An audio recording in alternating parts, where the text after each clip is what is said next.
I want to take this opportunity to welcome everyone to Stateville Correctional Facility. My name is LaToya Hughes. I'm the Acting Director of the Illinois Department of Corrections. We are thrilled to host this inaugural bachelor's degree convocation for the Northwestern Prison Education Program at the Illinois Department of Corrections. I'd first like to acknowledge some of the esteemed guests who are with us here on this momentous occasion. Our Lieutenant Governor, Juliana Stratton.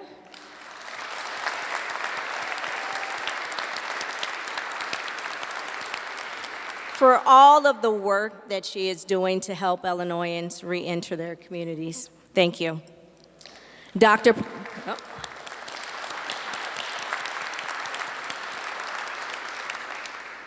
Professor Jennifer Lackey.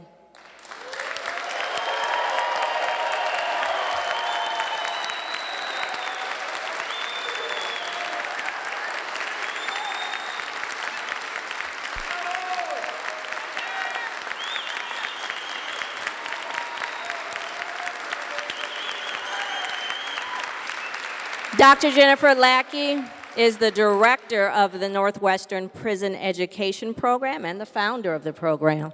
And so thank you for your tireless work and for your vision. Provost of Northwestern University, Kathleen Haggerty.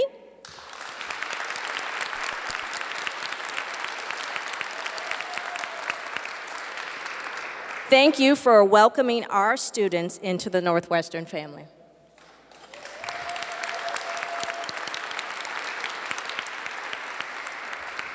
I'd like to also recognize our government officials in attendance here today for their support of this program. State Senator Robert Peters.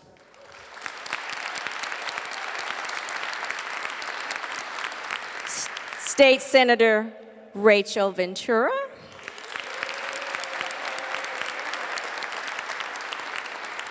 Former State Senator Pat McGuire.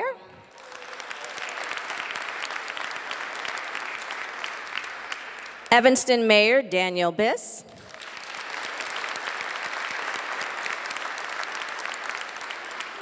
As well as all the other government officials who I may have missed by name and their staff members who are present with us here today. I'd also like to welcome the executive members of the Illinois Department of Corrections executive team, many of whom are here today to witness this momentous occasion. So thank you.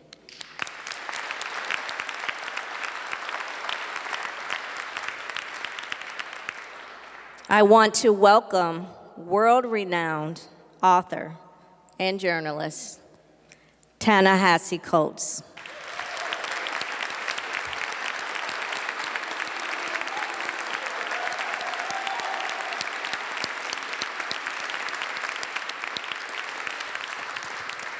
Welcome and thank you.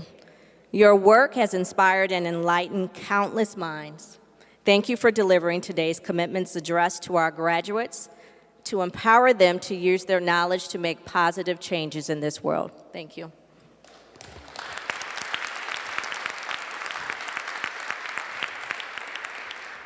I want to welcome and say thank you to Stateville Correctional Facility leadership, Warden Truitt, Warden Benson, all of the other wardens who are here today who have assisted in this program, and all of the Stateville staff who work diligently day in and day out to make this program a success.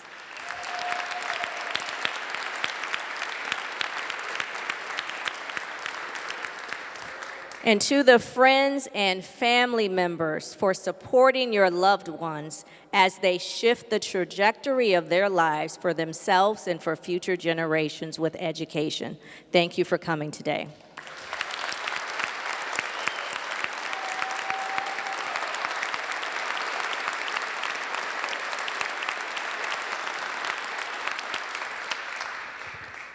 And to the class of 2023.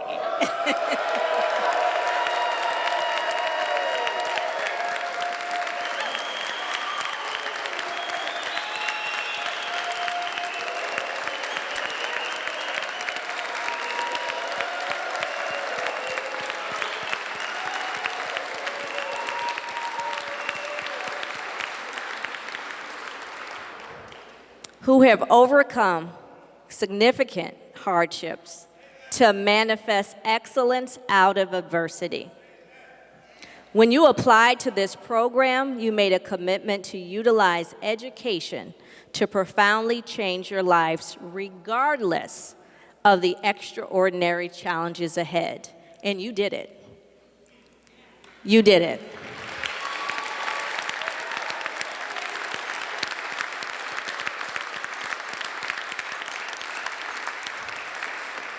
Now you are surrounded by your family, friends, college faculty, and colleagues, all who are here to watch as you make history of the very best kind and to encourage you as you move ahead and make your future aspirations a reality. This degree itself is not the single measure of your achievement. It is the extraordinary work that you put in to earn it. You chose to consider your present circumstances not as an ending, but yet as a set of circumstances under which to persevere and as a time to rewrite your story. As a graduate of this program, each of you is an ambassador for the concept of college in prison across the state of Illinois. We hope that your journey will provide a roadmap for what the statewide expansion of additional educational opportunities for individuals in custody can look like. Your success bears testament to the transformative power of education and demonstrates that this is an investment worth making. As you join the ranks of esteemed college graduates who came before you, I hope that this milestone is only one of many of the investments you make in yourselves and your family and your communities. It is my honor to be here with all of you today to celebrate this momentous occasion, so congratulations, graduates. And now I will welcome Warden Charles Truitt to the podium to bring greetings on behalf of the Stateville Correctional Center.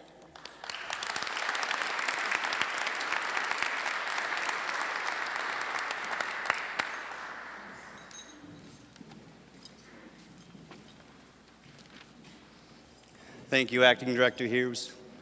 Good morning, everyone. I'm Warden Charles Truitt, and on behalf of the Governor's Office, Illinois Department of Corrections executive staff, the Stateville administration team, and the wonderful staff here at Stateville Correctional Center, I'd like to welcome each and every one of you to Stateville Correctional Center as we join together to celebrate this historic occasion in honoring our graduates. The Northwestern Prison Education Program was founded in 2018, and through partnerships, each graduate has earned an associate's degree and are now the first students to earn a bachelor's degree from a top 10 university. Today is an extraordinary day for all of us, especially the graduates who are very excited to attend this event in celebration of their accomplishments. Although this is not the biggest peak of achievement, this achievement serves as your path to move forward towards the next level of higher education. Hence, graduation is one of the most unforgettable days. Graduation is the start of your dream to grow and reach the top of success step by step.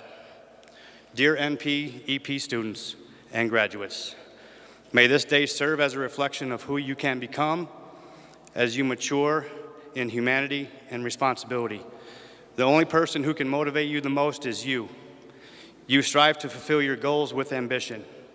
Let that ambition inspire you to become a better version of yourself every single day. I would like to extend a sincere thank you and warm welcome to everyone who is here to witness this momentous occasion. May all of you have a blessed day. It is now my pleasure to introduce Dr. Professor Jennifer Lackey.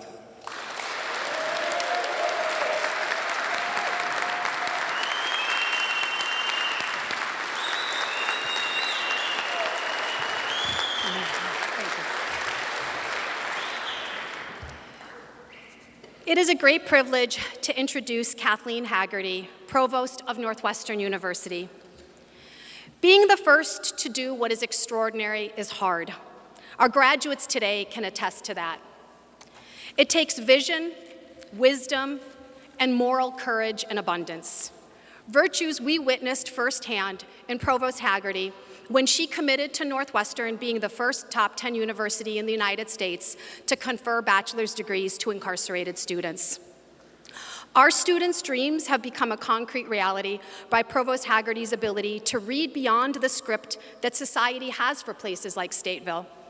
Her recognition that we all have failed and fallen short, and yet all still have untold riches to offer to the world.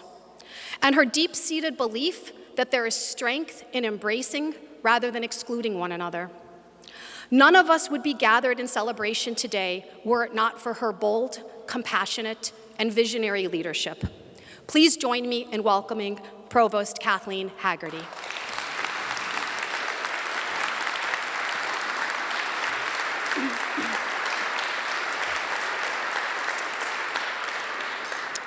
Good morning, everybody. What an inspiring day this has been so far, and we're just getting started. Since 2018, NPEP has been extraordinary grassroots effort that has been bolstered by students, faculty, advisors, and volunteers alike.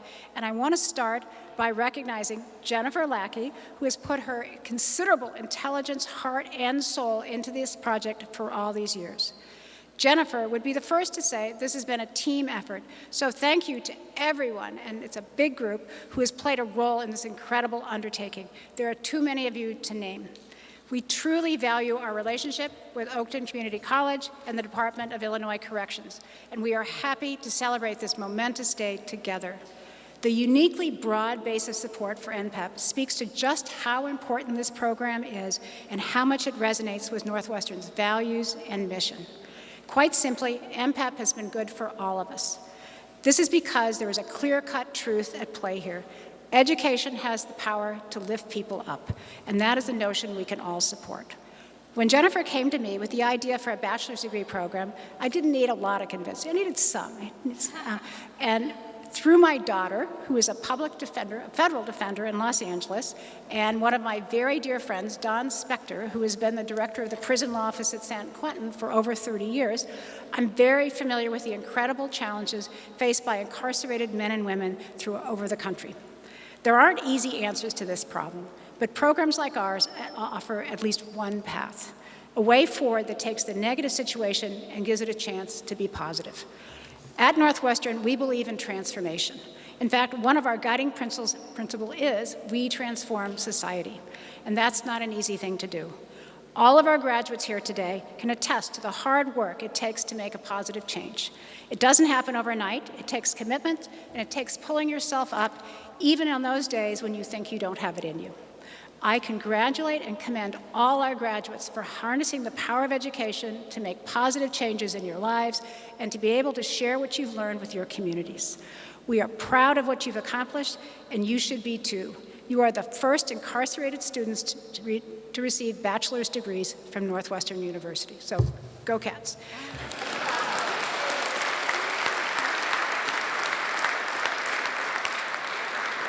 Now, I am pleased to introduce a video message from J.B. Pritzker, the 43rd governor of Illinois. Since taking office, the governor has won bipartisan passage for Rebuild Illinois, the largest investment in state history to upgrade roads, bridges, rails, broadband, schools, and universities. He also made transformative investments in clean energy, early childhood and higher education, public safety, workforce development, behavioral and mental health services. The governor has deep connections with Northwestern. He was a law school graduate, a former member of the Board of Trustees, and an exceptional benefactor who was awarded an honorary degree last June. With that introduction, let's view the governor's video message. Good afternoon, and congratulations on your extraordinary achievement. I'm sorry I couldn't join you in person today, but Lieutenant Governor Juliana Stratton and I couldn't be prouder to celebrate each and every one of you. Since day one as governor, I've been committed to transforming our justice system, centering true equity and building rehabilitative paths to replace archaic punitive measures. Ending cash bail, reforming mandatory supervised release, and expunging low-level cannabis arrest records have all been critical steps toward realizing our vision. Today, you graduates are the next step on the road to transform our criminal justice system to one of restorative justice. What you have accomplished here flies in the face of all the assumptions and stereotypes that have been heaped upon you. To that I say, don't ever stop defying those expectations. Through the hard work and hours of study that you've put in, you are proving to thousands, if not millions, of Illinoisans that our futures are not set in stone and that anyone can make themselves and their communities stronger if they commit to caring about something so deeply. My thanks to Northwestern University and to the Illinois Department of Corrections for their hard work. Congratulations again to all of you. I'm so proud of your achievements. Please join me in welcoming Lieutenant Governor Stratton to the podium.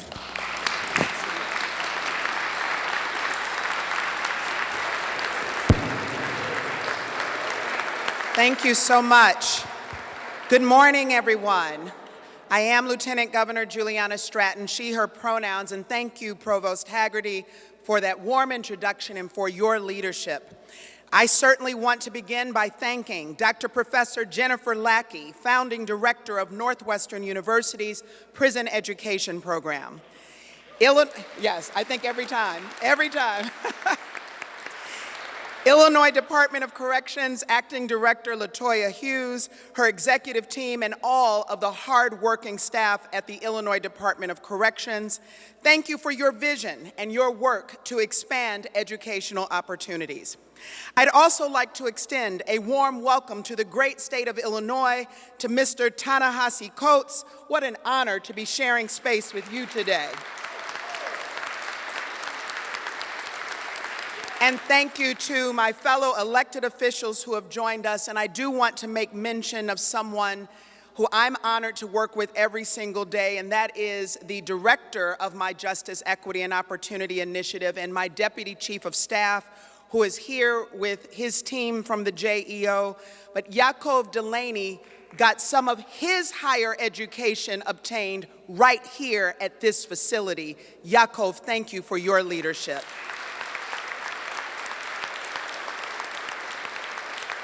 And to the class of 2023, I see you. And I just want to say that I and all of us are standing in the presence of history makers, the first graduates in custody in the entire United States of America to earn a bachelor's degree from a top 10 university.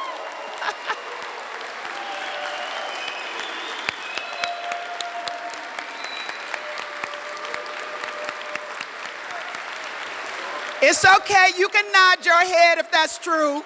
We know you're history makers, that's right. But congratulations, you made it, and I am so very proud of each and every one of you. Today we celebrate you and your unwavering dedication, and I know the journey was far from easy. In fact, during the Prison Education Program's inaugural year, you were met with unprecedented challenges navigating the COVID-19 pandemic and remote learning. But you remained focused, you persevered, and you kept your eyes on the prize. Your achievement today is nothing short of extraordinary. Thank you for your leadership and collaboration in creating a brighter future for yourself, for your loved ones, and communities across Illinois. I'd like to take a moment to express my deep gratitude to the community in this room and beyond, whose love and belief in you was instrumental in helping you stay the course throughout your academic journey. I also want to recognize the professors and mentors who have played a significant role in shaping your educational and personal growth.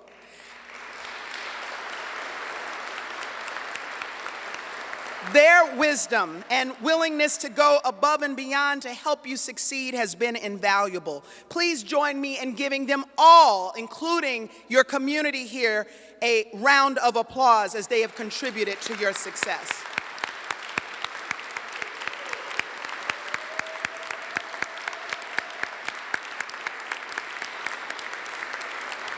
Thank you.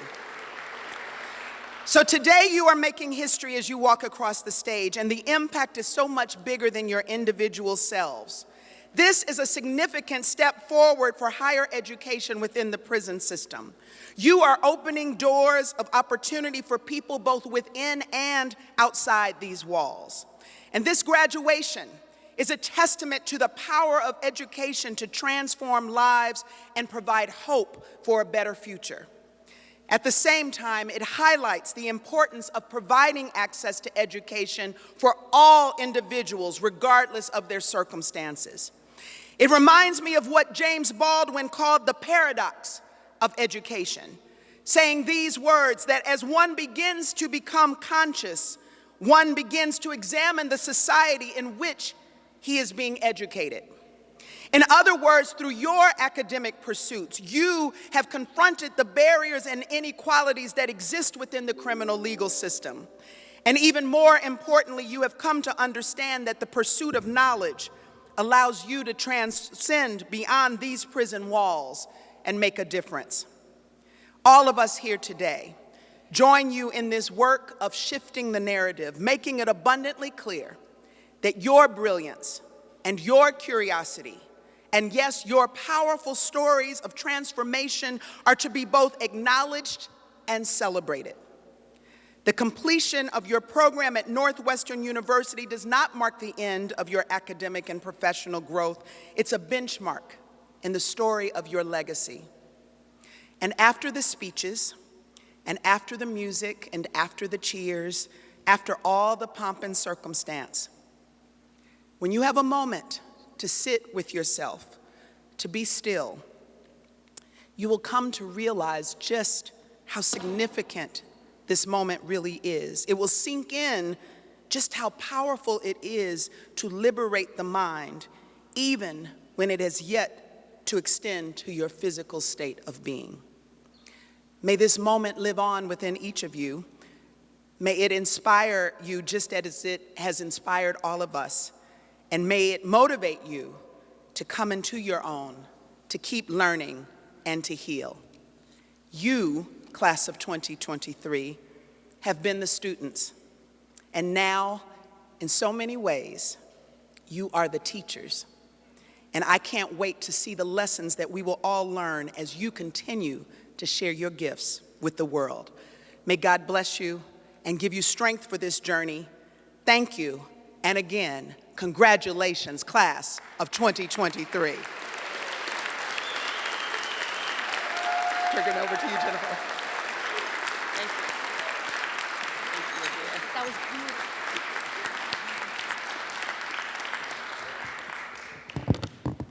Thank you, Lieutenant Governor Stratton. That was beautiful and powerful. Thank you. So, what an extraordinary day. Okay, I said I wasn't going to cry. Wow, I know. One that's been made possible by the tireless dedication, boundless courage, and fiercest love of so many people to whom I am profoundly grateful. Many of them are on this stage with me, in the audience that has gathered to bear witness to this historic event. And most importantly, sitting here in the community of scholars that has grown in the most unexpected of places. Not quite 2 years ago, I stood in this very spot to celebrate a crucial transition in your educational journey. I was here to congratulate each of you on your associate degrees from our valued partner, Oakton College, and to welcome you to the next stage as Northwestern students seeking bachelor's degrees. I shared words at that time that were written by Nazim Hikmet, a Turkish poet who was incarcerated for political reasons and who wrote his most famous poem, On Living, 11 years into a 28-year prison sentence. As I have witnessed the seeds of your brilliance and beauty find fuller expression in the unfolding blooms of your lives, Hikmet's words ring truer at this moment than ever before, and so I'm going to share them with you again today. Living is no laughing matter. You must live with great seriousness. Like a squirrel, for example. I mean without looking for something beyond and above living. I mean living must be your whole occupation. Living is no laughing matter. You must take it seriously, so much so and to such a degree that even at 70, for example, you'll plant olive trees. And not for your children either, but because although you fear death, you don't believe it. Because living, I mean, weighs heavier. Let's say we're in prison and close to 50, and we have 18 more years, say, before the iron doors will open. We'll still live with the outside, with its people and animals, struggle and wind. I mean with the outside beyond the walls. I mean, however and wherever we are, we must live as if we will never die.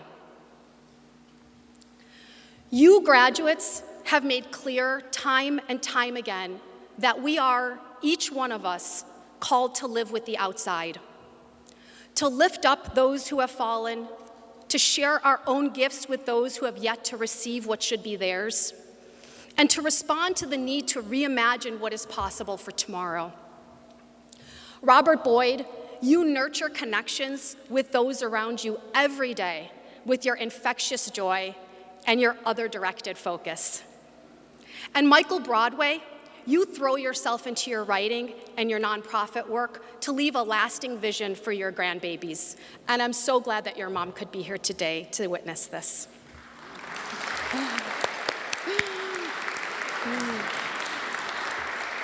Lester Carroll, you put all your knowledge and skills into practice through tutoring and mentoring your peers, and you probably single-handedly helped some of your classmates survive their STEM courses. And Justin Cavazos, you strive to understand those around you so that you can create promising solutions to the challenges that they face. Babalu, you channel your enormous strength and authenticity into being a pillar of support for everyone in the NPEP community. And DC, you embrace yourself as a scholar in the truest sense of the word, and you relentlessly pursue the continuation of your education.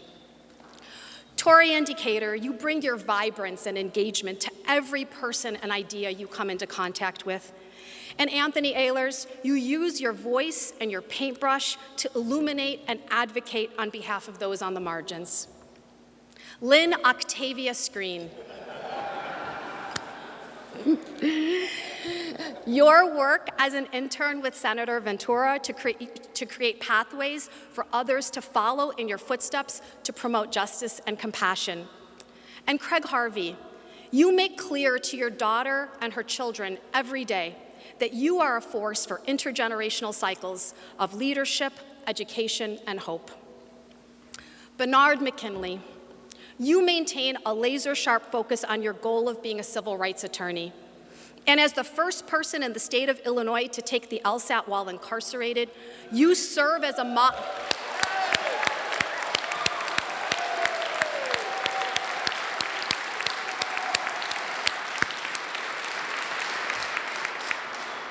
You serve as a model of hope and resilience for so many others. Abdul Malik Muhammad, you spend every day dreaming of new ways to practice and promote restorative justice within the spaces of our collective work.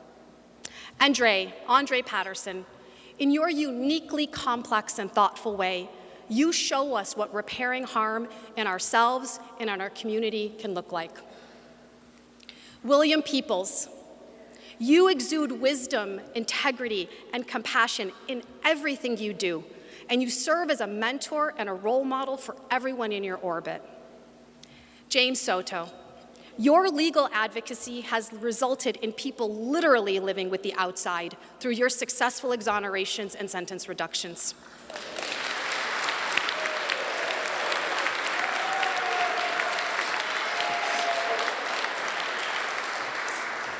And Tony Triplett, you draw on many of your own experiences, even when they are still painful, as the inspiration for your crucial and compelling work as a journalist. Through audacious dreams and hopes, Herculean levels of commitment and courage, and the deepest and truest belief in yourselves and one another, Each of you has reached beyond what many thought was possible and opened new worlds for the dreams of those who will follow in your footsteps to populate. Just turn around and see all of those who are dreaming to be in your footsteps. I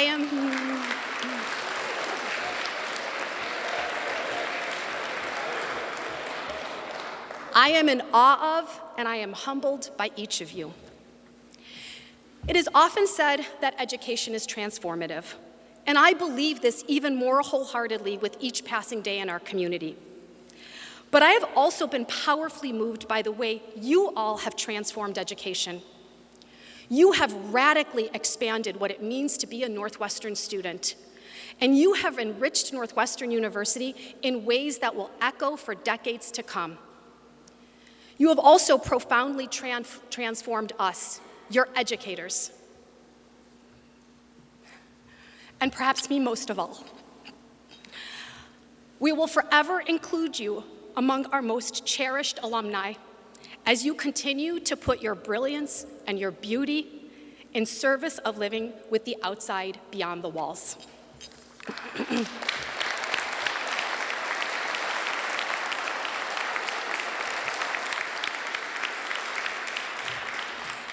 I would now like to welcome Alex Kotlowitz, author, journalist, and professor at the Medill School of Journalism, to introduce our commencement speaker.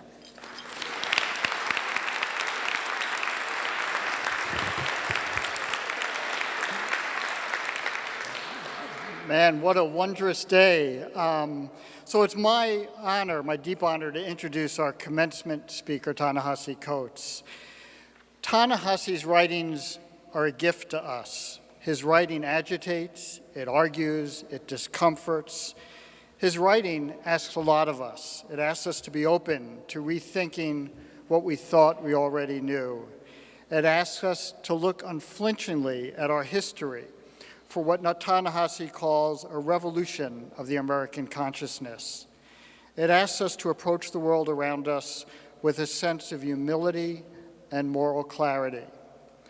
Ta-Nehisi's agility and breadth as a writer is astonishing, and I'll say as a fellow writer, it's intimidating as well.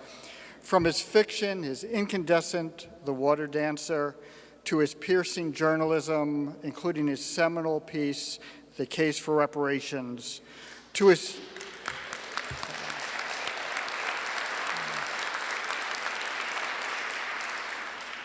trenchant essays, most notably, of course, his best-selling Between the World and Me, to his moving and poetic memoir, The Beautiful Struggle, and to his comics. Yes, he's written comics for both Captain America and the Black Panther series.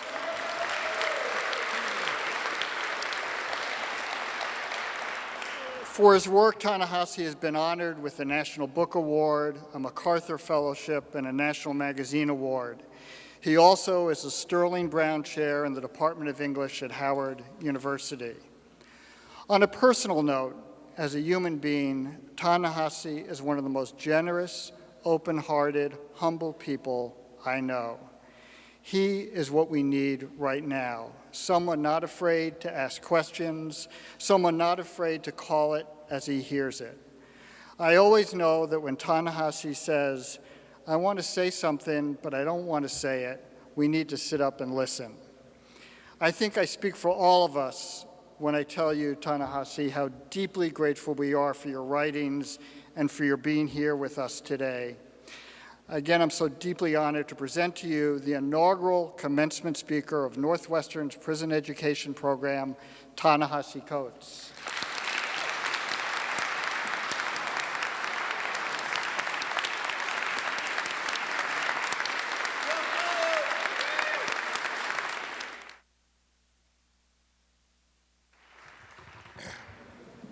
So I had a speech written out. It was on an iPad. All of y'all got the joke. I did not get the joke.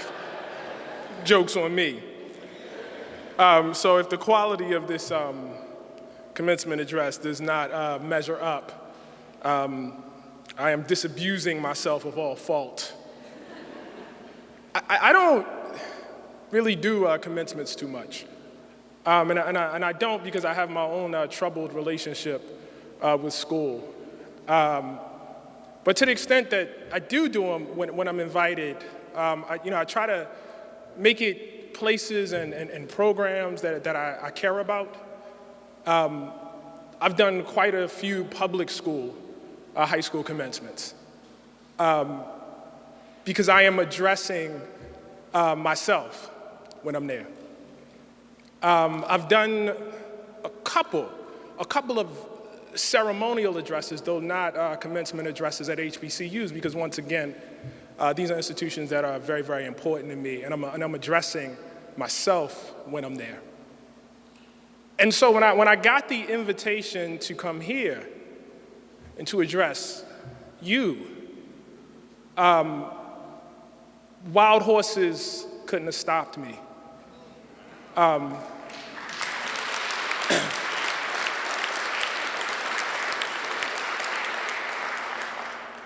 Because I'm addressing myself. This is a tremendous, tremendous, tremendous achievement that you guys have done here. And to put it, like, I don't have a bachelor's degree. Like, I'm gonna be real clear about that. So, like, when I say that, I'm saying, like, you are further along in your education than I am. You know, I want to be like really, really clear about that. I was reading about the program before I got here, and I know, knowing Mary, knowing Alex, knowing, some of the professors, I know that they take no shorts. So I know that this was not dumbed down, that this was, I know. So this is the real thing, and it is a huge, huge, huge, huge deal. I was just reading through some of the bios, and I read someone here was coping with stage 4 prostate cancer as they went through the program.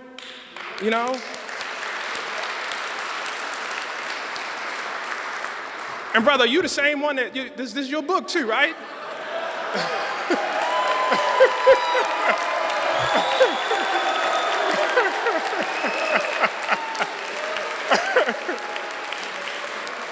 So my man wrote a book while he was dealing with that. And then I'm listening to Jennifer's speech, and somebody took the LSAT too?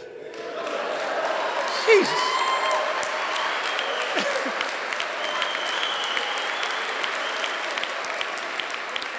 And I was listening, and then I went back, and there's also a brother here who is responsible for other exonerations also amongst you guys.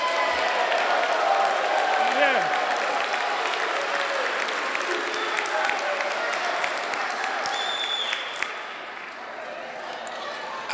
I think I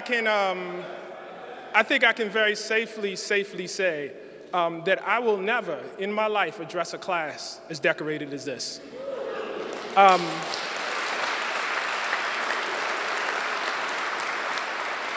Because obviously, the degrees are important, and I read, and I was very happy to read that several of you are going to continue to pursue your education. The degrees are an accomplishment, the degrees are important, but as I was reading through these bios, as I got to talk to some of you guys, and as I was listening to the speeches, it's clear that you've gone beyond the degrees, and I think that's extremely, extremely important, because we live in a society where merits and papers and diplomas, even as they're achieved, and even as they are sometimes achieved from our highest institutions, are really not worth the paper they're printed on. And what I see here, and what I saw talking to you guys, and what I saw listening, I saw true education. I saw the paper actually representing something, and I just...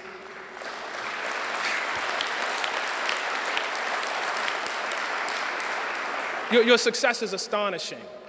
I am not known as the most optimistic person in the world, though. And so I regret to say I have to bring a note of pessimism to that. My pessimism is not for you, though. My pessimism is for me. My pessimism is for this side of the audience, and my pessimism is for everybody that I'm on stage with. Because the fact of the matter is, this is your success, but it's our failure. It's our failure.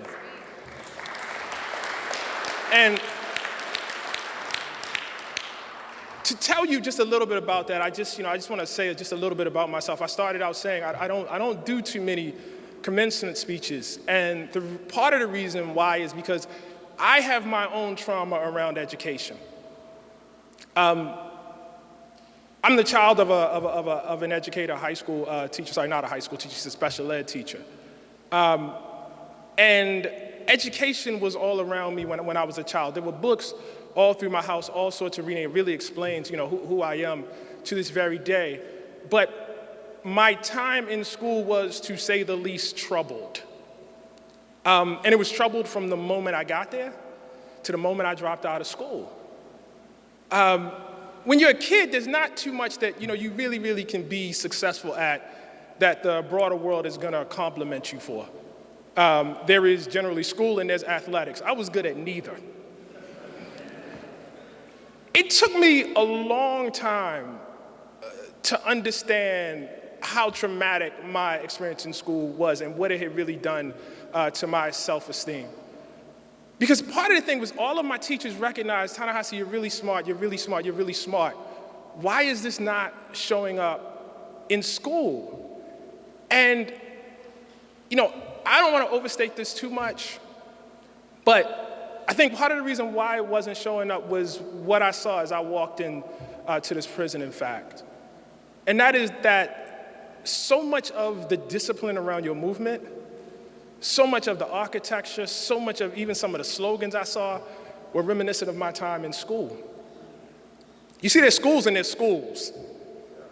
And I went to a public school on the west side of Baltimore. And what I remember most about that was that we were not there to enlighten ourselves. We didn't get the kind of education that you guys actually got here over the past 4 years. We were not there to enlighten ourselves. We were not there to gain greater insight. Some of that did happen, but it happened in spite of the real purpose. And I'll be straight with you, the real purposes I've written about was articulated to me by my teachers and by my parents. And that was to keep us off the corner, to keep us from dying, and to keep us out of prison. And the whole time I was a child, I can remember wondering, you're telling me that if I can't do this spelling test, if I can't get these multiplication tables down, if I can't do this, expository essay to your liking, if I can't be quiet in class long enough, then my options are death, the corner, or prison? And I didn't have a language for that. I didn't really have the ability to articulate it, but I knew it was wrong. And I lived with a great fear through all my time in school because I knew this was not my thing. It wasn't what I was good at. Now, as I said at the beginning, I was very fortunate because I grew up in a household where there were books and there was writing. I grew up in the era of hip hop, and hip hop was the first, music I really heard that really, taught me that words could be beautiful. And so I had some sense of some other way, of some other possibility. But I know full well that was just a matter of luck. I was arrested for the first time in my life when I was 14 years old. I was arrested for assaulting a teacher. And I was fortunate that I had two parents who were there and were able to advocate for me and make that not turn into something else that it could have been.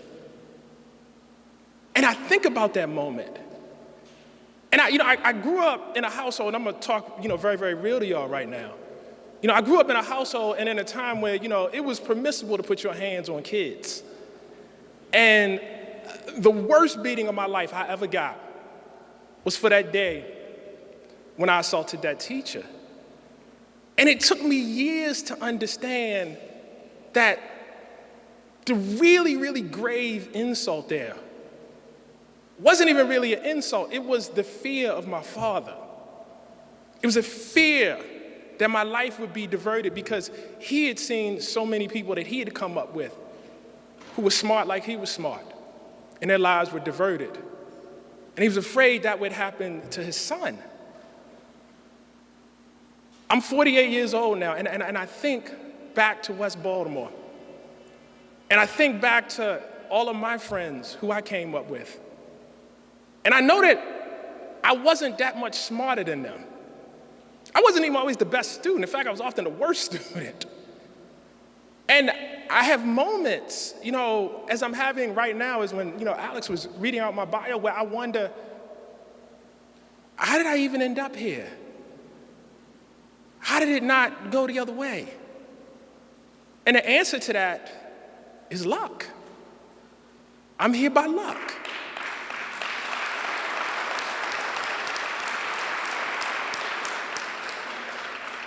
And so when I say that it is your success and it is our failure because we have not yet built a society with a group of people in this country who are incarcerated in any way mirror the actual demographics of this country.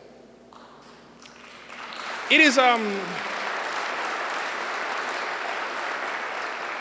because you're faced with two choices.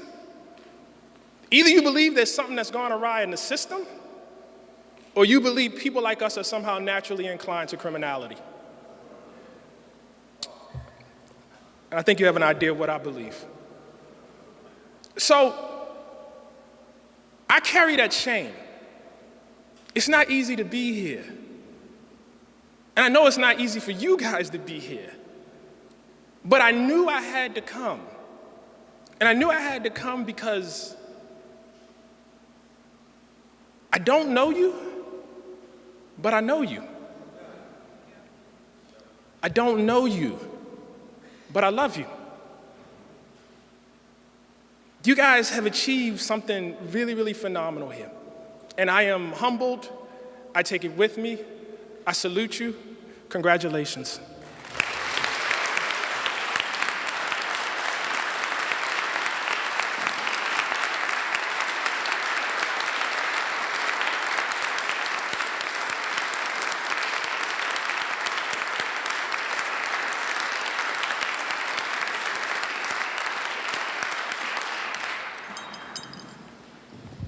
Thank you so much, Ta-Nehisi, for those beautiful and moving remarks. We're now going to welcome members of the NPEP class of 2023 to deliver their remarks.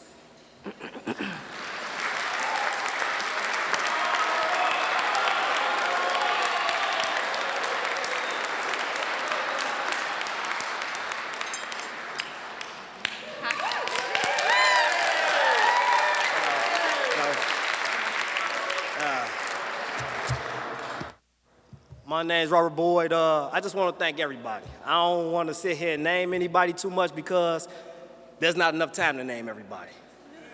But thank you all so much for being here and celebrating this moment with us because, as he said, it's everybody's moment. It's not just ours. You know what I'm saying? We here now because of the fact that family carried us, professors carried us, we carried each other. So, thank you. With that being said, here's my little words. No. The navigation of positive change in my life became most apparent when I had come to understand the true gravity of having a solid educational foundation. And though my educational journey began later than most, my accomplishments, or our accomplishments, mean more to us than can be imagined. I have obtained my GED, my barber's license, my associate's degree, and bachelor's degree in a setting that wasn't designed for this kind of growth, but continues to manifest change. Now, in pursuit of a graduate degree, I feel as though the best way to pay forward the values of my experience is to give society the best version of myself. And that's only possible if one is given the chance to allow society to benefit from the growth and positive change. I'm out of here. Thank you.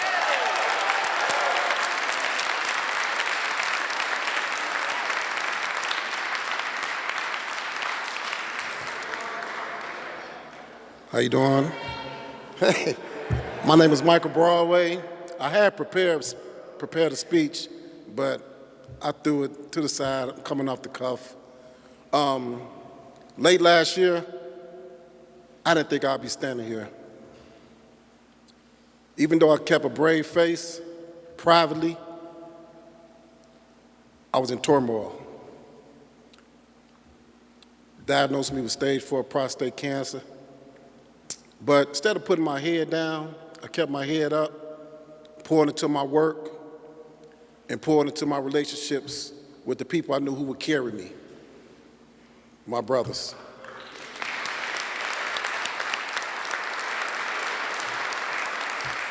And I knew two things. I was from the south side of Chicago, Roseland. I know about a fight, and you know when you're in a fight. And that was one thing I was good at, and I knew the power of my mother and her prayers.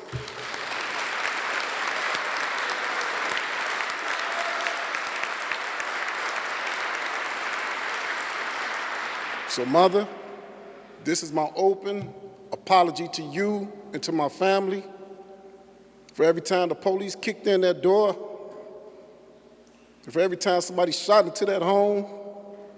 On behalf of me, and God, good grace, kept you all covered. I apologize. I know everything you ever wanted from me was to be the best version of myself. So I asked you, Mama, how did I do?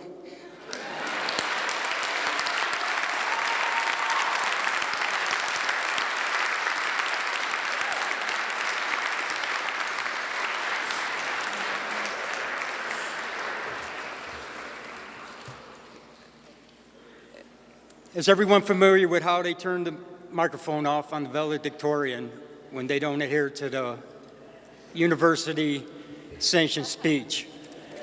Good thing I'm not the valedictorian. Someone recently asked me if I could describe what a hug feels like to someone who never experienced one. I now have the answer. Thank you for making it possible for me to be here with you today. It's been a wonderful journey. Everyone here knows how grateful I am to Professor Lackey, her family, and the many people who make NPEP possible and for giving me such a blessing in the form of education. That being said, I would like to share with you what I have been doing since my transfer to Danville. While I haven't managed to make it home just yet, I have spent the past few months applying, interviewing, and being accepted as a participant of a reentry program inmates created and supervised at the Danville facility called The Game of Life. Of course, being a participant only felt selfish to me, so I have been utilizing the skill set NPEP has instilled in me to pay it forward the gift of education by being a peer educator and assistant to the inmate coaches who teach the cognitive life skills people need to know who they are and be successful, contributing citizens while incarcerated and when they return to society.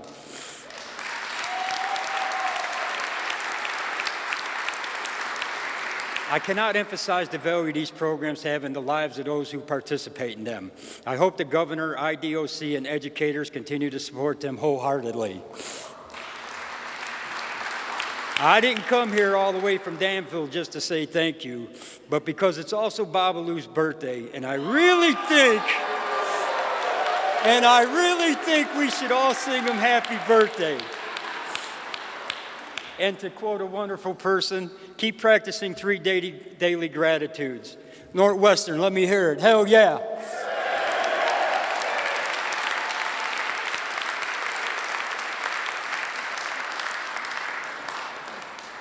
Oh, man.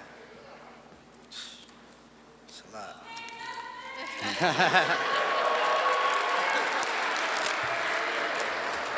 All right, thank you everybody for coming out, supporting us. Special thanks to Professor Lackey for creating this space for us to learn and grow. I know that there are people out there who believe that we don't deserve this because of our past mistakes, and but we changed. Lackey brought a program for us, and we changed. We've committed to this. We've dedicated our life to do better and be better, and we are capable of great things. This isn't something that was simply given to us. We worked hard, dedicated our lives and our time to this, and therefore we deserve to walk across this stage today. Thank you again to Professor Lackey. Thanks to Northwestern, thanks to Oakton for showing us the path to greatness. Thank you.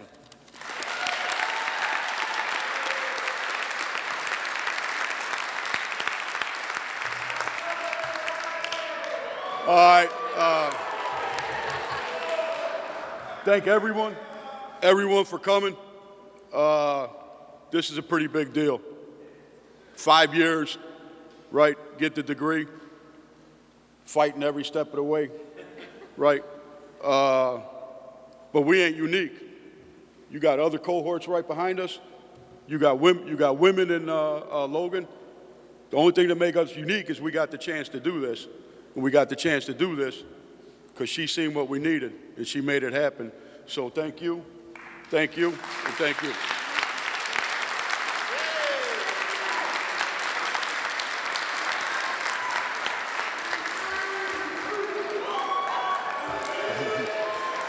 First, I want to thank God, for without him, I'm nothing. To my family and friends, your support, your unwavering support, I feel it and I see it. To cohorts 2, 3, and 4, today you're officially placed on a pedestal. The higher you are placed, the more humbly you must walk. Philosopher Lao Tzu said that a man who knows others is learned, but a man who knows himself is wise. To my professors, thank you for pouring into me and to help me develop that wisdom, because you did more than just put books in my hand to teach me. You tapped into the power and the faculties of my mind in order for me to feel it and learn myself, and for that I'm grateful. As for Professor Lackey and Northwestern, today the quote from Nathaniel Sands comes to mind, and it says, look around. See the people who are doing the good works.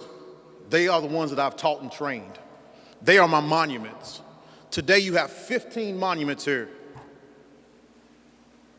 Should we be unveiled back into the society of which we came in order to beautify that which we once were accused of altering? I believe so. I believe that's our purpose, because our good work needs to continue.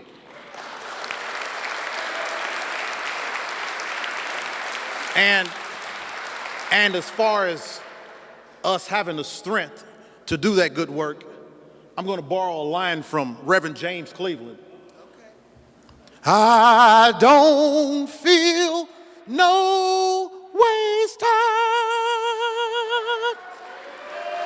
Come too far where I started from. And nobody told me that the road would be easy. I don't believe he brought me this far to leave me.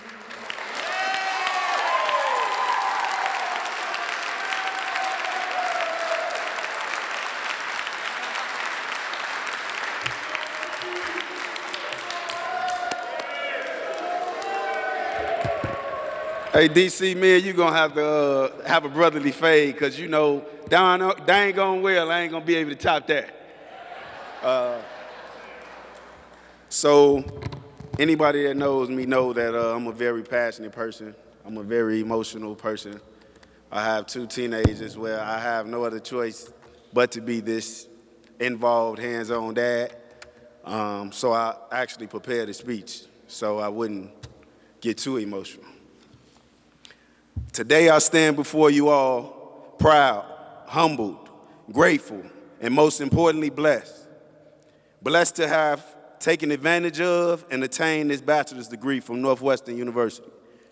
I thank God for guiding my path, finding my place, passion, and purpose in life, as well as our NPEP community. Throughout these 14 years of incarceration, I've been on this journey of self-reflection, accountability, redemption, transformation, and rehabilitation. Not only for self, but also for those who my past transgressions have affected and continue to still affect to this day. At this moment, I want to thank my motivation, my drive, my reason for being, my 2 children, Amari and Torian Jr.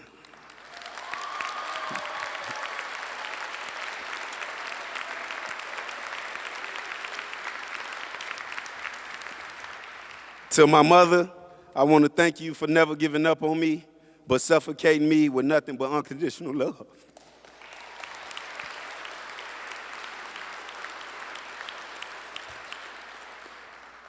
This moment of success, whew,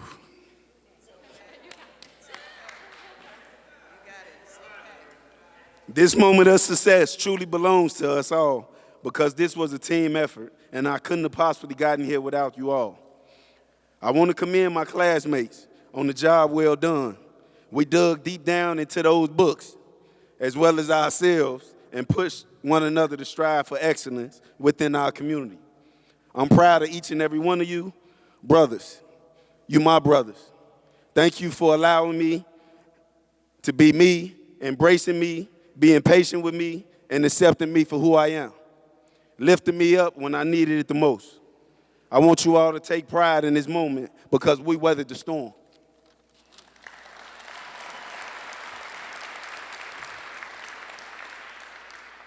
To everyone in attendance today, I would like to remind you of a quote, well, actually a saying from the prestigious Cornel West. We need to affirm one another, support one another, help, enable, equip, and empower one another to deal with the present crisis. But it can't be uncritical because if it's uncritical, then we are again refusing to acknowledging other people's humanity.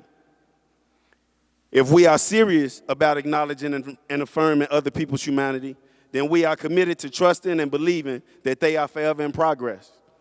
They are forever, it's a process. Growth, development, maturation happens in stages. People grow, develop, and mature along the lines in which they are taught. Disenabling critique and contemptuous feedback is a hindrance. Now, as I leave this podium today, I want to thank the entire team at Northwestern University for believing and investing in our NPEP community. Thank you for allowing us this opportunity and believing in Professor Lackey's vision. Congratulations to Professor Lackey on the mission well accomplished. You fought tooth and nail in order to ensure each and every one of us had our own individual academic needs, and they were met, as well as the success of this program. For this, we are forever indebted. We love you, Ms. Lackey. All hail to the Queen for this dream.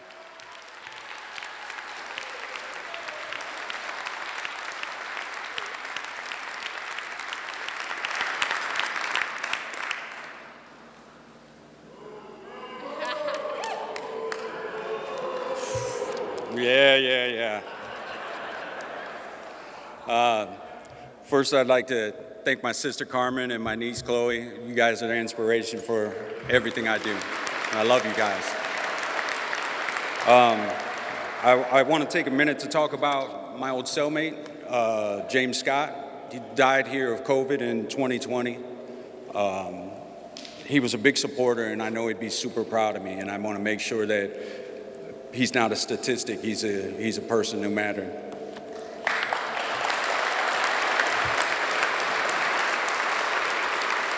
I also want to take a second to talk about public safety.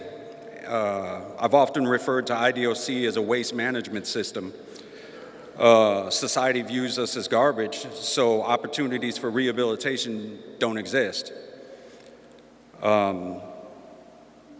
Studies show that there are enormous benefits for those who participate in prison-based college programs. Recidivism rates are less than 5% for those who earn a college degree while in prison.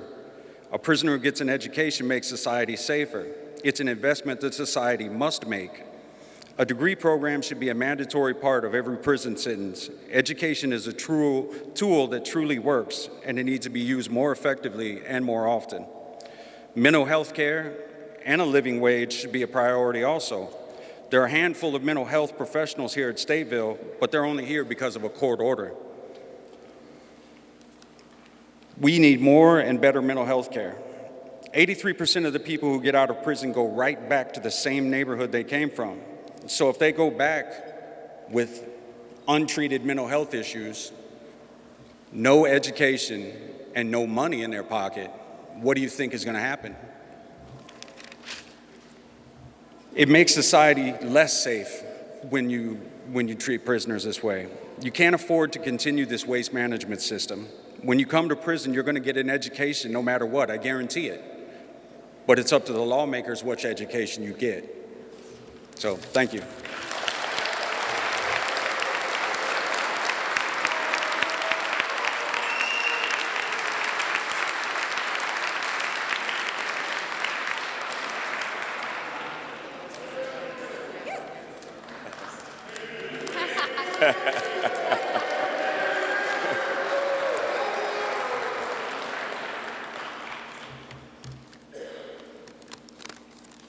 I stayed up all night last night. I didn't sleep a wink.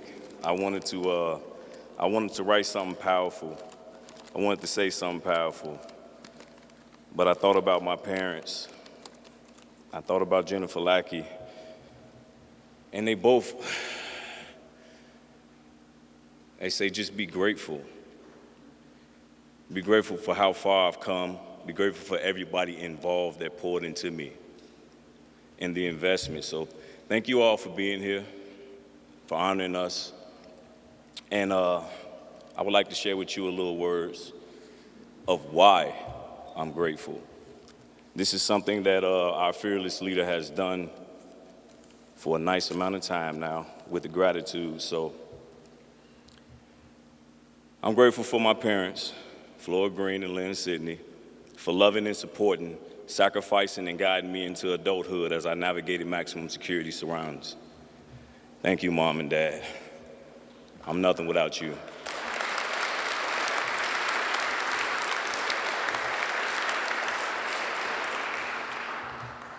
I'm grateful for Northwestern University and all of its leadership and faculty. I'm grateful for Provost Haggerty, who made this possible as well. I'm grateful for the wellness team, the academic team, the writing center, all of our tutors, all of our volunteers, and everybody that invested in all of us. I'm grateful for Christina Rivers from DePaul University for seeing me before I was a Wildcat, for teaching me everything that you know about law and politics, and just for being a wonderful person. Thank you, Christina. I'm grateful for Senator Ventura and her Chief of Staff, John Lash, for not only being inspirational, but for selecting me as an intern for her office. You had faith in me, showing and teaching me.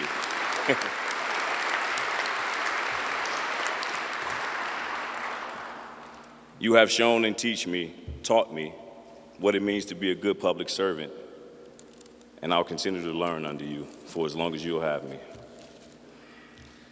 I'm grateful for my cousin Gerard Quanning for being a consummate role model, an advocate, a supporter. You've shown me love through all of my years. You've been a role model since I was little, and you still are a role model now. Thank you for Beth Sanchez for being a wonderful friend and a teacher. Gracias, maestra. For those who couldn't be here, my sister Eslita, I love you. You're gonna be all right. For my sister Sheena, studying to be a registered nurse, you got that, we love you. For my son Jordan McGregory, for your unconditional love and being an incredible human being, thank you. And for Dr. Maria Mejia, although you couldn't be here, estoy contigo, mi amiga. Tú eres mi otro yo, amor y luz, para siempre.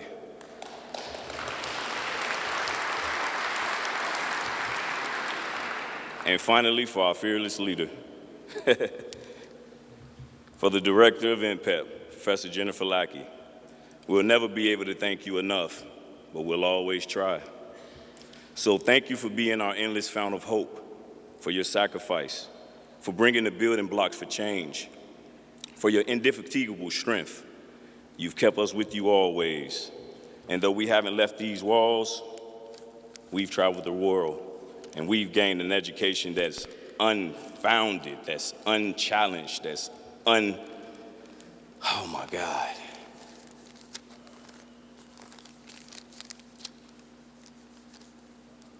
If people don't believe that education is possibly the most powerful thing that we have on this planet, then you've never, ever met people like these on the stage. You've never paid attention to your public servants, and you've never paid attention to where it started in your household with your parents. Thank y'all.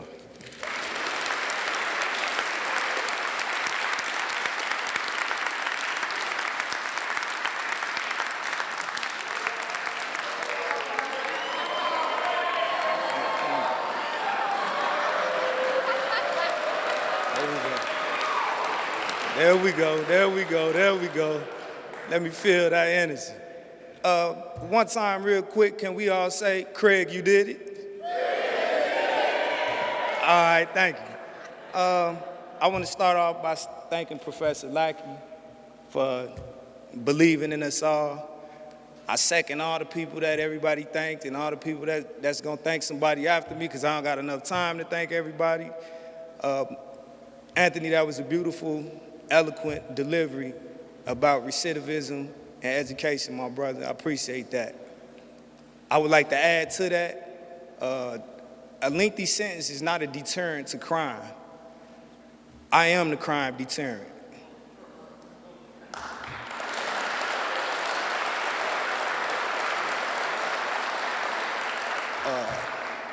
My beautiful family is here today, and I want to address my daughter. Happy belated birthday.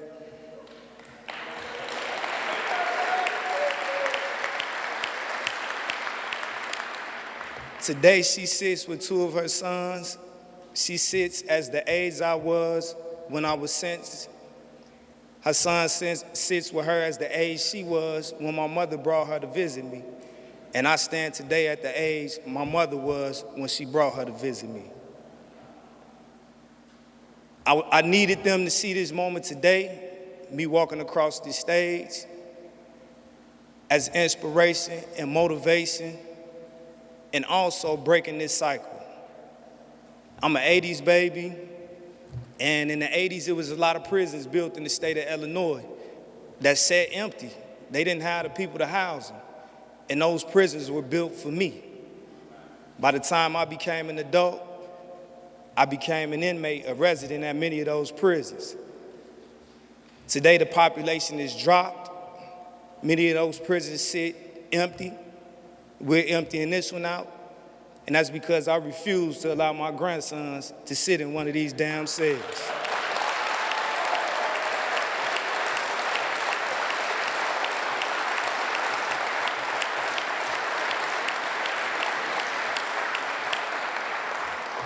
And on that note, for all listening ears, all we asking for is the opportunity to have an opportunity to be released.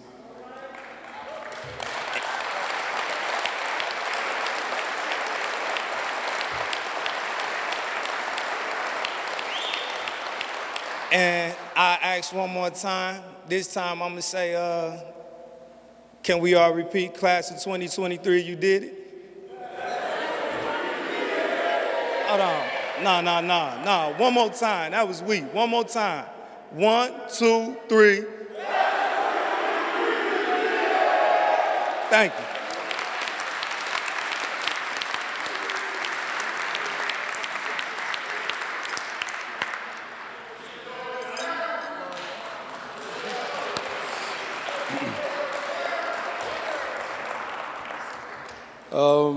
I first want to thank my family, especially my grandmother, for coming to share this milestone with me. I'm grateful for the endless support and love you've always given me throughout my life. Next, I want to thank my professors, who has been instrumental to me throughout this journey. Your encouragement and your selfless dedication towards my undergrad journey has proven to be priceless. I want to give a special thanks to Professor Lackey for her endless and fearless devotion to this program and undoubted belief in the capabilities of each and every one of us in this program. One day I was asked a question: not too long ago by one of my professors who witnessed my transformation over the years. And the question was, what has been one of the hardest things to ever do that I found myself being good at? And my answer was, defying the odds. Whether it was giving back a 100-year sentence, getting 2 college degrees, or being the first person in Illinois to take and pass the LSAT incarcerated,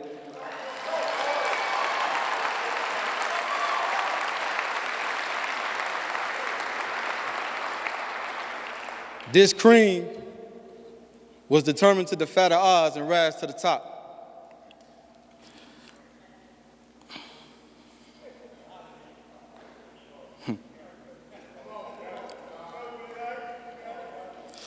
As I close this chapter, I want to thank Northwestern and especially Provost Ms. Haggerty for giving us this opportunity.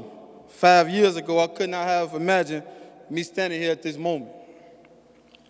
And as I enter this new chapter, my law school journey, in hopes of one day being purple on purple, it is Northwestern community who accepted me in, who allowed me to show who I was and display my potential.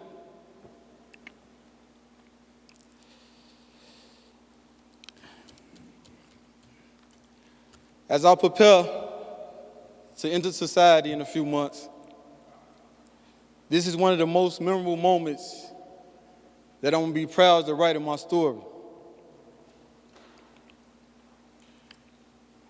But the story ain't over with. It's just getting started. And I want everybody to know, those 15 brothers down there, that's what equal opportunity look like. And to my mother and grandmother, 2 degrees down with 1 more to go. Thank you.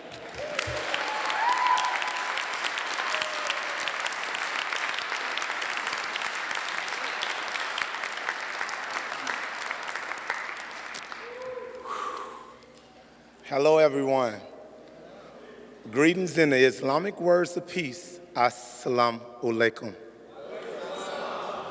First and foremost, thank you to the Lieutenant Governor and to Governor Pritzker for saving our lives during the height of the pandemic. Thank you for telling St. Joseph Hospital if they wanted to continue to practice medicine in this state, they better start admitting individuals in custody.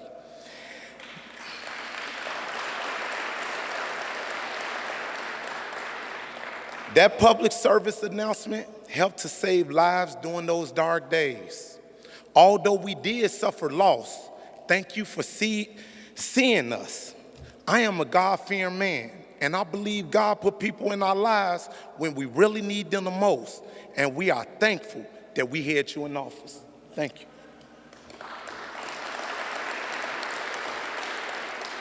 I gotta take a look at this with no glasses. Wow. I can't believe it. Here I am.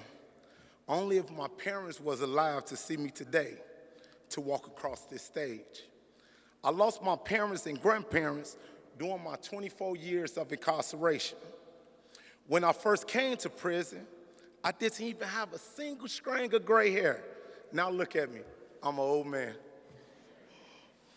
When I was young, looking out the project windows, I used to look up at the sky and pray for better days, getting down on my knees and asking God to allow me to grow up in a gated community and go to a prestigious school like a Northwestern.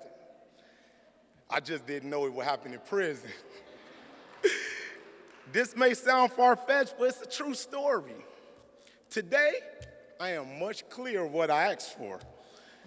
Now I ask God to keep me a part of this Northwestern community, because they have provided me with the purest form of love that I have ever experienced, and I will forever be grateful for this gift. To Professor Lackey and the Provost of Northwestern, thank you for seeing us, supporting us, and believing in us. It's because of you we are standing here today. I pray that God forever keep you healthy, safe, and strong to continue to spread this purest form of love, education.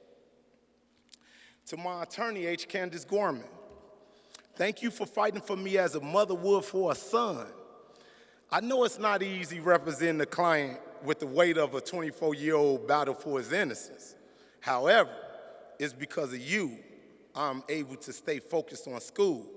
Having you to wage a battle for my freedom allowed me to fight for my transformation. To my daughter,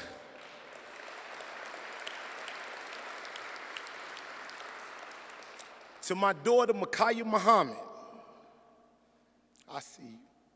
You are older than me now when I first entered prison. It's an intimidating place, not exactly a place where you go to mature. But I found hope through receiving that education and now this degree. I hope that I can be a person that you could be proud of as your dad. And as your dad, I am so sorry that I wasn't able to come to none of your graduations. But I am so grateful that you came to mine. Get through it. All right, let me wrap this up. I can feel Professor Lackey's eyes in my neck. As a person that's actually innocent, I am not sure what the path to reentry is supposed to look like to the powers that be. But I am so confident that the education I have attained, I will become a beacon of hope for my community. My attorneys and all my professors will tell you I got a lot of lofty ideas, dreams, and goals. I just hope that I could use this education to help others, because the education is useless unless we could do something with it. Thank you.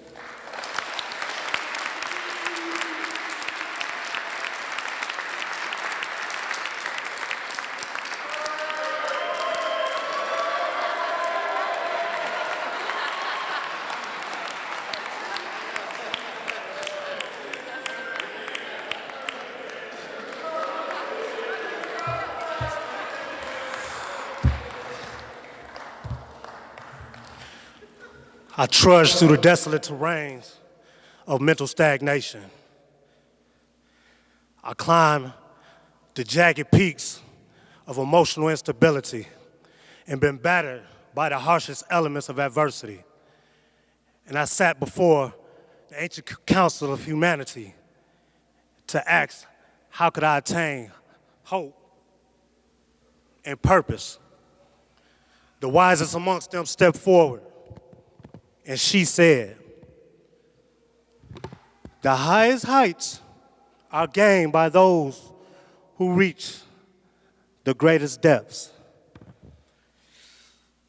But ma'am, I just trudged desolate terrain, scaled jagged mountain peaks, and been battered by harsh elements to ask for hope and purpose.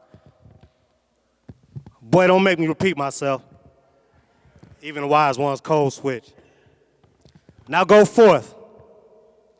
Go forth, boy, not backwards. So I went forth into the wilderness to sit with self.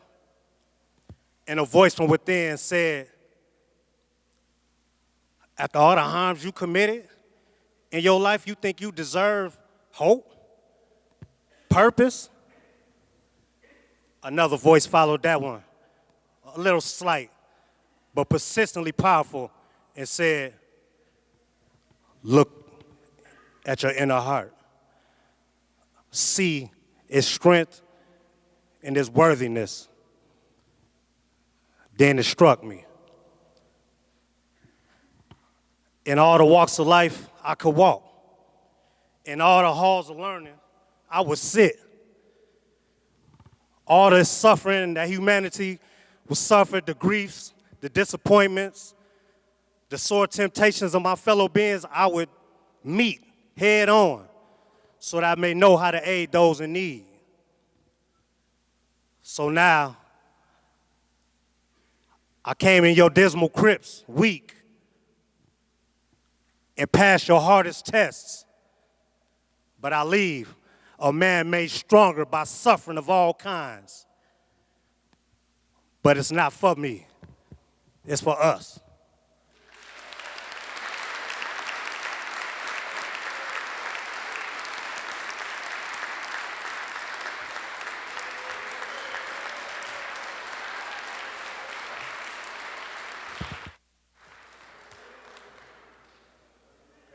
family, friends, and loved ones, our guests, honored to have you here. Welcome. Peace be unto you. This moment is the culmination of literally 30 years of people pouring into me. I often tell people that I, of myself, am not special, unique, or exceptional. What is exceptional are the people that Allah has placed in my life that have helped raise me up. Reverend Elena Calloway, my spiritual mother, found me on death row. Drugs, violence, ignorance to the max. And instead of judging and condemning me, she loved me. Sometimes that love came with a kiss and a hug, and sometimes it came with a kick in the butt. Thank you, Mama.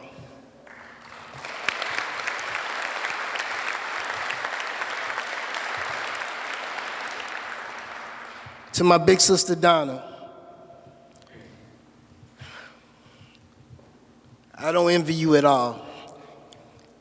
You took a rambunctious, wild, impulsive little boy and kept me out of trouble as long as you could.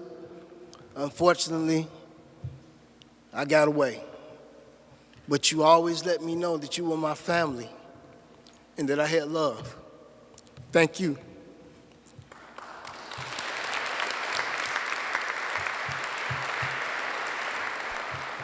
My beloved niece, Adrian, Donna's youngest daughter. You are more than a niece. You are, in my heart, my daughter too.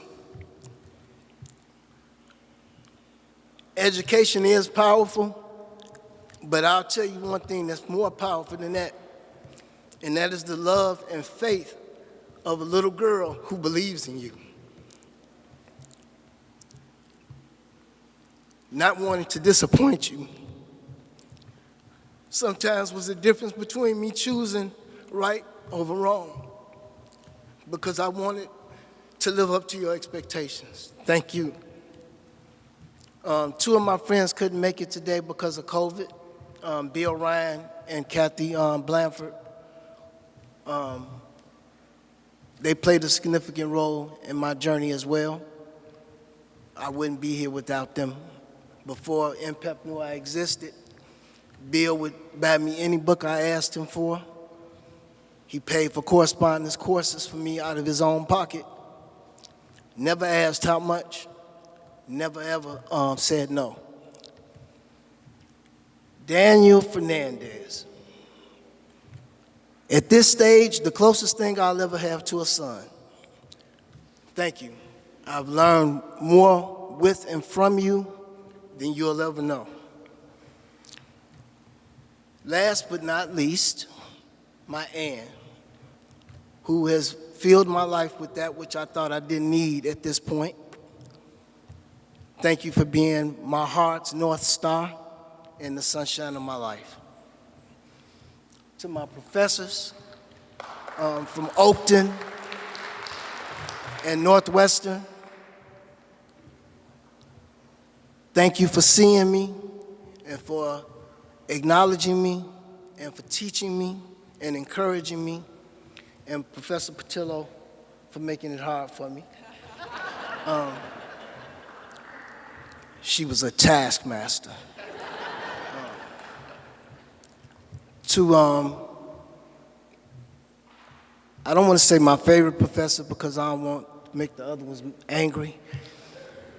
Nevertheless, my favorite professor, Mother Soyini Madison,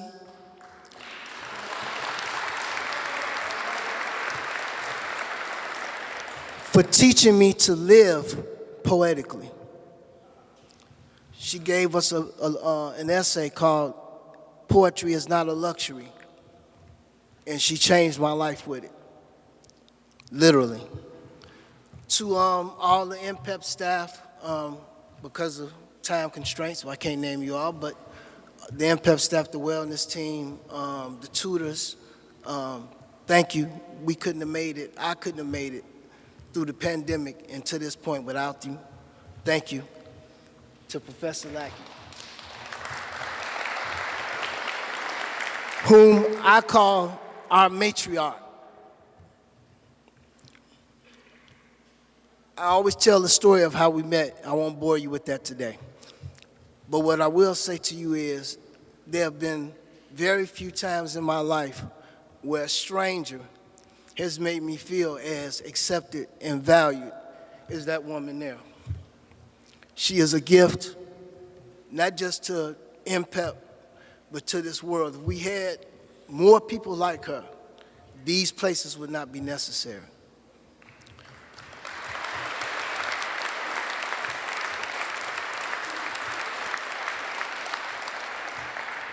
To my colleagues and friends and brothers, I am the least of them.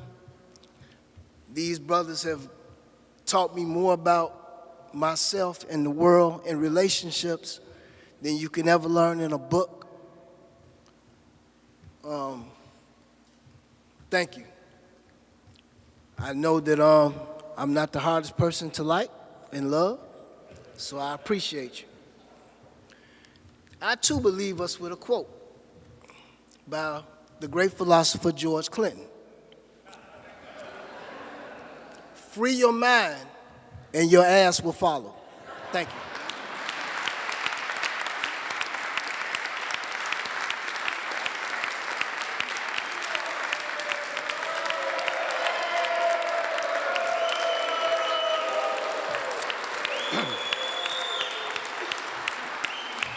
Thank you, thank you, thank you. Before I have, I'm going to say this prepared speech, I just want to say Craig talked about age. Craig, I'm going to put your age out there. He's 42 years old. I've been incarcerated 42 years, 2 months. In April, I received an order from Governor J.B. Pritzker commuting my natural life sentence without parole to a sentence of parole eligibility.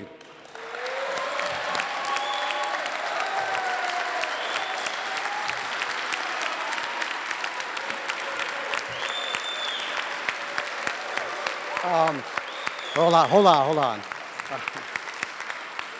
on. When I received that news, I was ecstatic, and I thought, wow, this is my ticket out of here. But it pales in comparison for what I'm getting today with this degree. All right. The historian David Gibbons wrote, "Every man who rises above the common level receives 2 degrees. The first from his teachers, the second from himself." I now understand what Gibbons meant by this. You see, I stand before you today ready to receive my bachelor's degree from Northwestern University.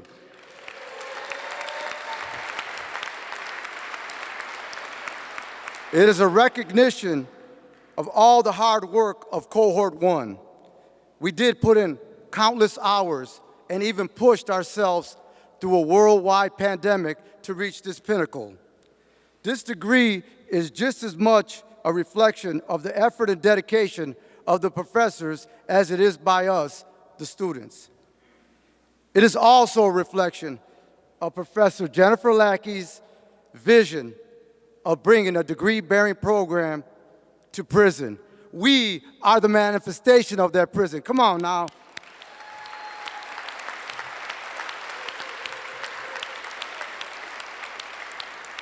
Our graduation may be the first, but by no means will it be the last, because there will be other cohorts to follow in our footsteps.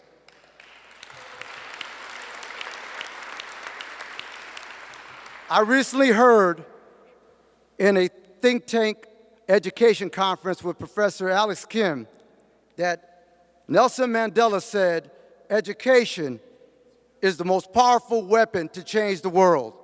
Now, I don't know if my cohort and I are going to change the world, but I do know that education has changed us. It has transformed us into true scholars. After all, education is a transformative school. Our guest speaker, Ta-Nehisi Coates, describes in his book, Between the World and Me, how higher learning saved him from prison. He spoke about that a little earlier, too, and how the Mecca at Howard University transformed him. As education kept Coates out of prison, it is my hope that education will forge a pathway for all of us to get out of prison.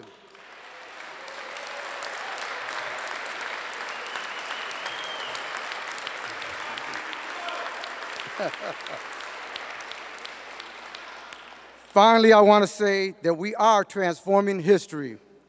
And once we receive this degree, keep in mind that Cohort 1 has made history. That's right, we are making history here today. Come on, say it with me really loud and proud. We are making history here today. That's right. Thank you all for coming to witness it. And a special thank you to Lieutenant Governor Stratton, Ta-Nehisi Coates, the NU Provost Haggerty, all the wonderful professors for coming, and especially to Robert and Diana, I love you guys, for attending. Thank you.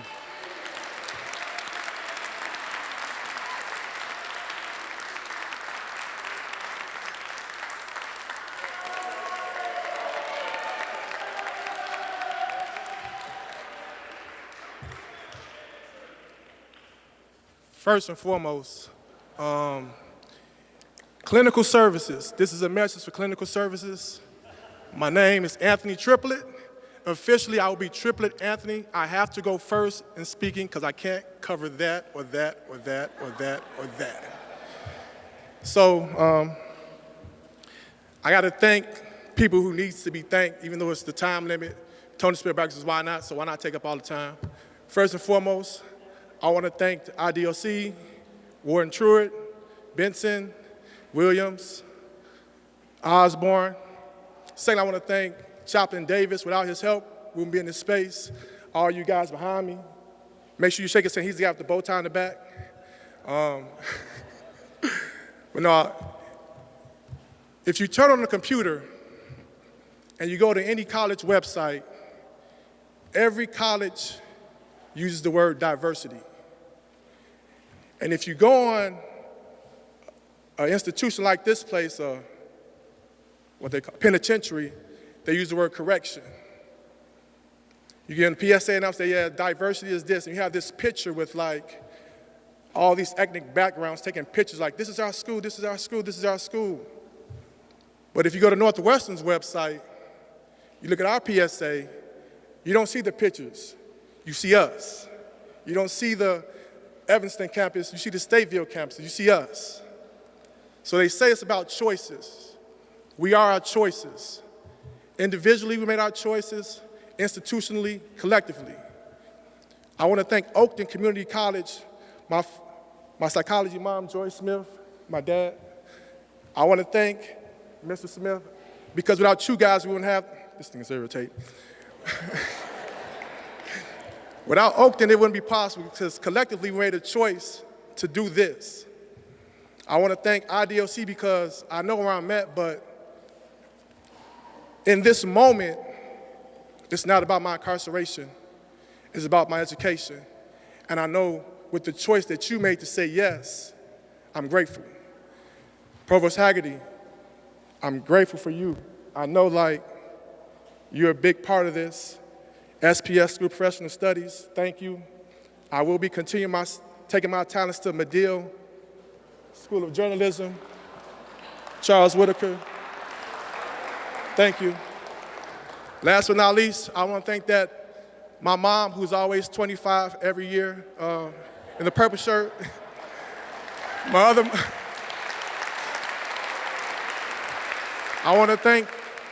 I want to thank the little 7.5-year-old who just realized that it's not about just snacks. She didn't know what this place was.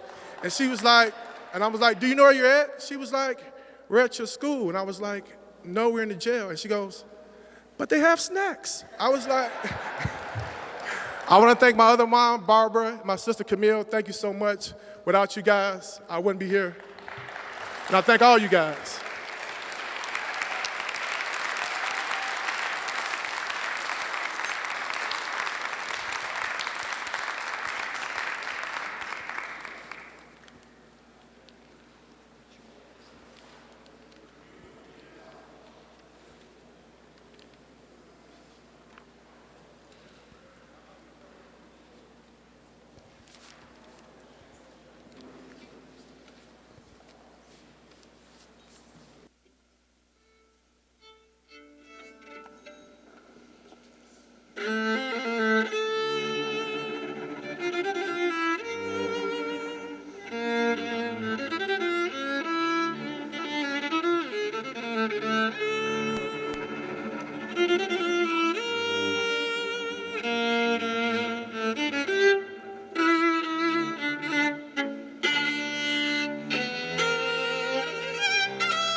Thank you, Black Oak Ensemble and the class of 2023. Degrees in the course will now be conferred.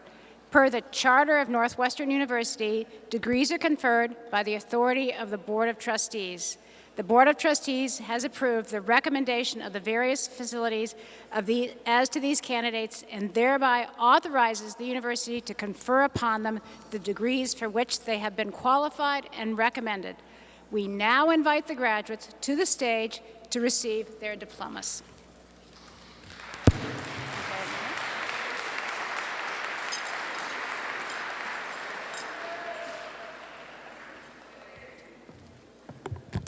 Robert Boyd.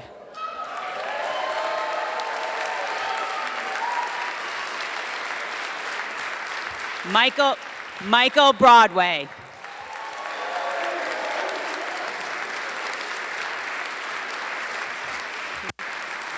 Lester Carroll.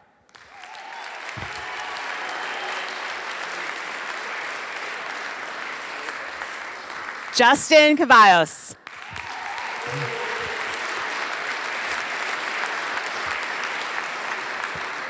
Robert Cloutier.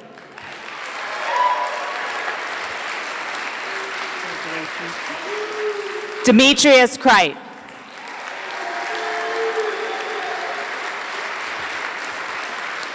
Torian Jamal Decatur.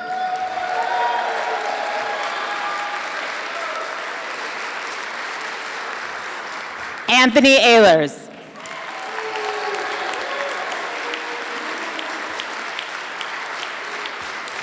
Lynn Green.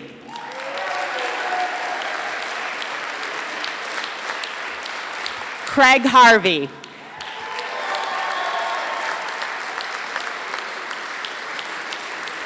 Bernard McKinley.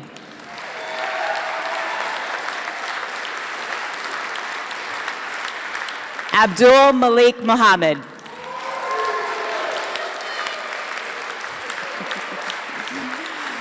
Andre Patterson.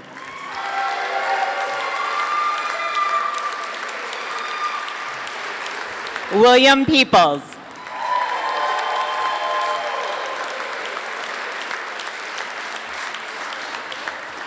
James Soto.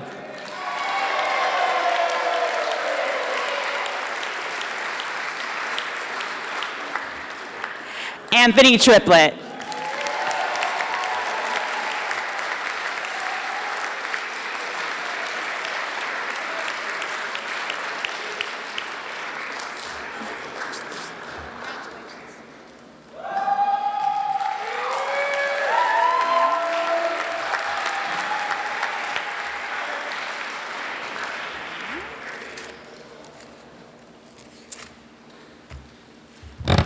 Northwestern now grants to you the degrees to which you have been recommended. I do now admit you with all the rights, privileges, and obligations appended to, and I welcome you to the Fellowship of Scholars.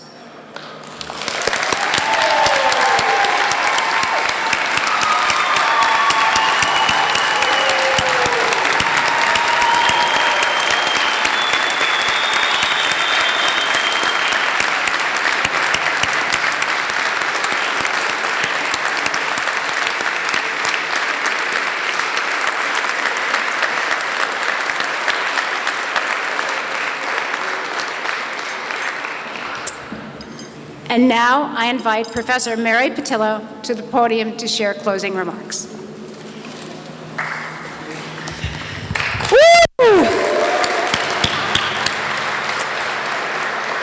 Today, you 16 men are the first incarcerated students to graduate with a bachelor's degree from Northwestern University.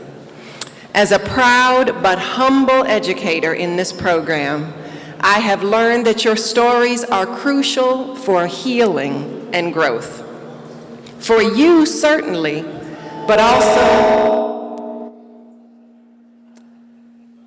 for all of us who live in this society that practices punishment and exclusion instead of grace and restoration.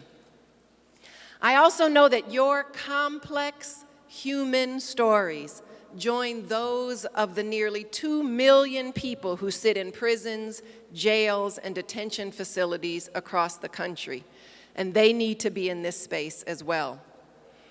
You have all lived complex lives. You've had tough personal circumstances, lived in tough families, tough neighborhoods, and a tough society. I remember my assignment to you in Sociology of Chicago, where you were to write a sociological autobiography. And throughout the course, we had read about deindustrialization, about housing discrimination, poverty, urban disinvestment, unequal school investment. And your task was to place yourselves within these larger processes. I didn't ask you to talk about your actions that brought you here or your lack of actions that brought you here, but many of you did. And from those stories and from lots of social science, I have learned that almost every crime reflects a cycle and often a circle of hurt and harm. Your stories highlight the complexity of what lands people in places like Stateville. But I want the world to know that you all are lovable and likable people. It's a shame I have to say that, but it's important that I do. You represent the diversity of NPEP.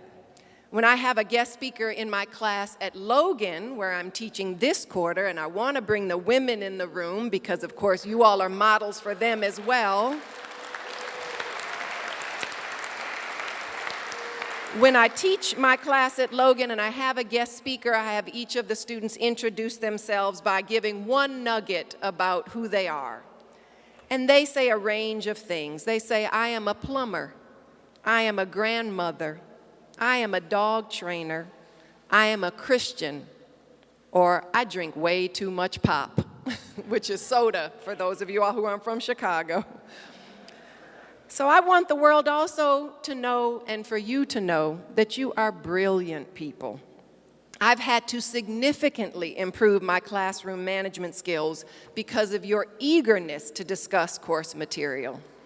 I remember one class we had where we discussed if a public library in Chicago should sell or display a multi-million-dollar piece of art by Carrie James Marshall that the city had purchased for $10,000.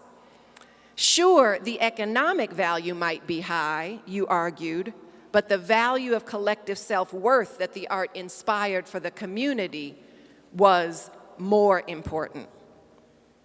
You are talented analysts, writers, debaters, and logicians. You have taken a full liberal arts curriculum with all the rigors demanded by a selective university. Just like Evanston students, you complain whenever you get below an A. And I say, this is, did I give, you got an A, Anthony, didn't you? Oh, I gave you a B, you didn't like it. And I always say to you, this is Northwestern. Should you step up your game or should I lower my standards? And you always step up your game. You have read novels, solved math equations, and completed chemistry labs. You have taken courses in psychology, philosophy, and political science. You are more than capable of telling your own stories, and you have done so through rap, poetry, theater, essays, and journalism. You have endured things that most, if not all, college students do not have to endure, like lockdowns and property confiscation, and those little pens that bend. I don't know how you write your papers with those little pens that bend.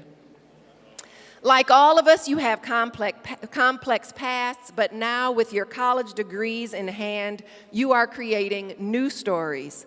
It is up to all of us here today to create the pathways for your stories to flourish.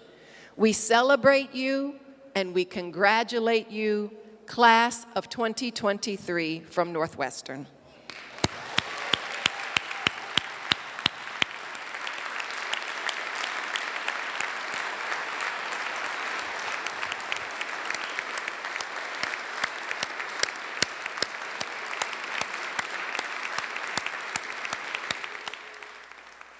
Now, before I hand it back over to Professor Lackey for our dismissal, we would like to take a moment to recognize the incredible work that has been put into this program. And in fact, it is Cohort 1's honor to recognize that incredible work. In the words of our graduates today, quote, "Some people's impact are so world-changing that when you see the lives that they have touched, you immediately want to be a part of it." I think that's true for all of us up here. And so I am honored that Cohort 1 has been thoughtful enough to recognize Professor Lackey. As we are reflecting on today's celebration, we also know that we would not be here today without the tireless work of a woman who has made this all possible. Where's Lauren? Jennifer, your dreams have made brighter realities for so many. That's what it says on this plaque from Cohort 1. So on behalf of Cohort 1, we are presenting you this award to our director, our professor, our advocate, and friend, Jennifer Lackey.